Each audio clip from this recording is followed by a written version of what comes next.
Dan selamat datang di eksplorasi mendalam kita hari ini. Coba Anda bayangkan sejenak posisi Anda saat ini. Mhm. Jika Anda sedang bersiap memasuki usia 40-an, atau mungkin sedang berada tepat di tengah-tengahnya, atau sekedar punya rasa ingin tahu yang tinggi tentang rahasia tetap bugar di usia matang, Anda berada di tempat yang sangat tepat hari ini. betul, karena kita semua tahu fakta dasarnya ya, menjadi tua itu sebuah kepastian biologis yang tidak bisa dihindari. Tapi merasa tua, merasa lambat, kaku, kehabisan energi, nah itu sepenuhnya adalah pilihan. Hari ini, kita bakal membongkar tumpukan riset yang luar biasa menarik untuk mencari tahu bagaimana kita bisa membuat pilihan yang lebih baik. Dan yang bikin sesi eksplorasi kita kali ini sangat berbobot adalah fondasi literatur yang kita pakai. Kita tidak sekedar membicarakan tips ringan dari majalah gaya hidup, melainkan sains dan praktik klinis yang sudah benar-benar teruji. Bener banget. Diskusi kita hari ini akan bersandar kuat pada dua buku utama yang jadi jangkar panduan kita. Buku pertama yang kita bedah adalah judulnya Outlive, The Science and Art of Longevity, karya Peter Attia. Rangkuman singkatnya, buku ini tuh bukan sekedar manual fiksi ilmiah tentang cara hidup selamanya. Sama sekali bukan. Iya, ini lebih ke manual strategis yang taktis untuk memaksimalkan health span atau kualitas hidup yang sehat. Biar Anda tidak cuma hidup lebih lama secara angka, tapi benar-benar hidup dengan vitalitas layaknya orang yang 20 tahun lebih muda. Sebuah pergeseran paradigma ya, dari sekedar umur panjang menjadi kualitas umur panjang. Tepat. Lalu sumber jangkar kedua kita adalah Your Best Body at 40 Plus, karya Jeff Satari. Buku ini panduan praktis yang mematahkan mitos umum, mitos bahwa metabolisme lambat dan berat badan naik di usia 40-an itu adalah takdir yang harus diterima. Satari justru membuktikan usia ini adalah momentum paling pas untuk membangun otot dan jadi lebih bugar dari sebelumnya. Berangkat dari dua literatur kaya tersebut, misi kita dalam eksplorasi hari ini sangat jelas. Kita akan menyaring berbagai literatur medis, panduan nutrisi, dan psikologi perilaku ini menjadi 10 kebiasaan sehat setiap orang 40 plus perlu mulai sekarang. Dan tanpa jargon yang bikin pusing kan? Tentu saja, disajikan tanpa jargon yang membingungkan. Kita akan fokus penuh pada aplikasi praktis yang bisa Anda terapkan mulai hari ini juga. Oke, mari kita urai hal ini satu persatu. Kita mulai dari kebiasaan pertama. Ubah pola pikir dari penumpang menjadi kapten. Atau dengan kata lain, peluruhan adalah pilihan. Ada satu statistik yang bikin saya terkejut. Ternyata, kita memegang kendali atas sekitar 70% dari proses penuaan kita sendiri. Angka yang masif ya? Iya. Selama ini kan narasinya selalu soal genetik. Oh, keluarga saya sakit lutut, wajar kalau saya juga kena. Itu respons wajar karena kita dididik seperti itu. Tapi mari kita lihat konsep entropi atau entropi dari sumber literatur kita oleh Sim Land. Entropi ini kecenderungan alami sistem yang kompleks untuk bergerak menuju peluruhan atau kerusakan kalau dibiarkan tanpa intervensi. Tunggu, jadi ini ibaratnya seperti membiarkan sebuah rumah besar kosong? Tanpa penghuni. Iya, persis. Anda tidak perlu sengaja merusak rumah itu. Kalau dibiarkan 10 tahun, catnya ngelupas sendiri, atapnya bocor, halamannya penuh rumput liar, apa yang paling menarik di sini adalah tubuh manusia bekerja persis seperti rumah itu. Jadi peluruhan seluler itu alami terjadi karena waktu? Betul, menjadi tua itu pasti, tapi seberapa cepat atap rumah Anda bocor, itu sepenuhnya hasil dari keputusan Anda. Anda harus mengambil alih kemudi sebagai kapten yang aktif memperbaiki atap bocor tadi. Bukan cuma pasrah duduk di kursi penumpang. Masuk akal banget. Mengubah pola pikir ini membawa kita langsung ke intervensi terbesar, yaitu kebiasaan kedua. Jadikan olahraga sebagai obat umur panjang paling ampuh. Kalau di buku Outlive, olahraga ini disebut pil ajaib gratis. Pil ajaib yang sayangnya sering salah dosis.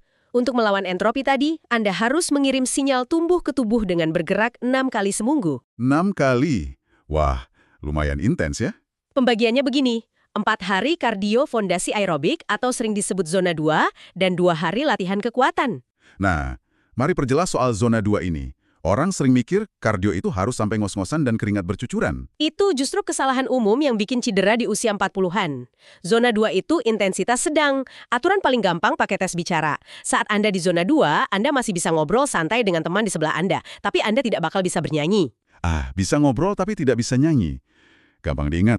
Terus, untuk 2 hari latihan kekuatan, ada fokus menarik di buku Satari. Ini bukan soal otot buat pamer di pantai, kan? Bukan. Fokusnya membangun cadangan gerakan, terutama kekuatan genggaman tangan dan kemampuan bangkit dari lantai tanpa bantuan. Kenapa genggaman tangan sepenting itu? Karena itu indikator klinis terbaik untuk kesehatan saraf dan otot seiring bertambahnya usia.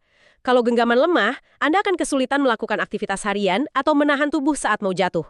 Dan kemampuan bangkit dari lantai itu menguji kekuatan inti serta keseimbangan sekaligus. Bayangkan kalau kita mau main di lantai sama cucu nanti, kita pasti ingin bisa berdiri sendiri lagi dengan gampang. Tepat, olahraga hari ini adalah tabungan kemandirian buat nanti. Setuju. Beranjak dari gerak, kita masuk ke kebiasaan ketiga. Makan dengan strategis, dengan prioritas protein. Kita tidak harus bertambah gemuk di usia 40. Kuncinya adalah menekan tombol tumbuh harian lewat makanan. Di usia 40-an, tubuh mulai mengalami resistensi anabolik.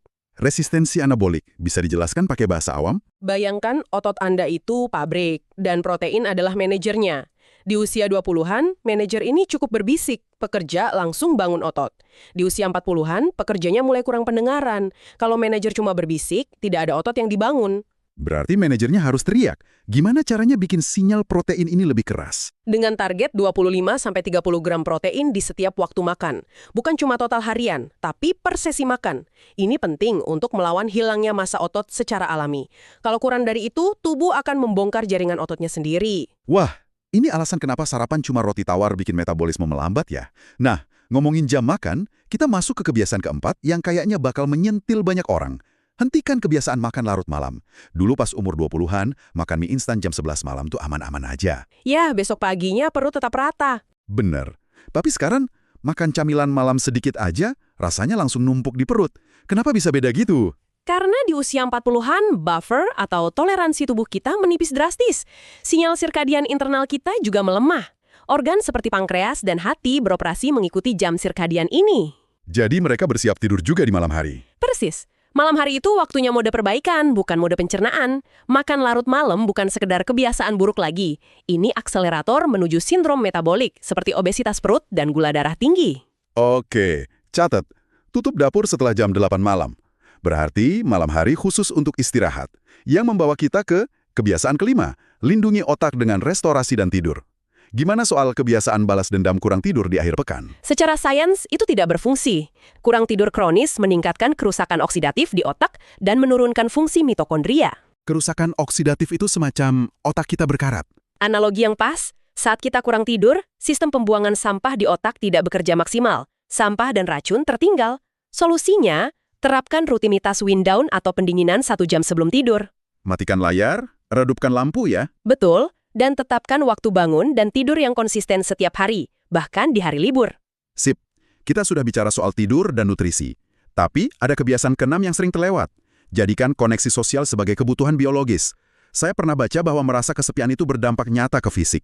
Prinsipnya begini, koneksi adalah obat, isolasi adalah racun. Di zaman purba, terisolasi dari kelompok berarti bahaya nyata.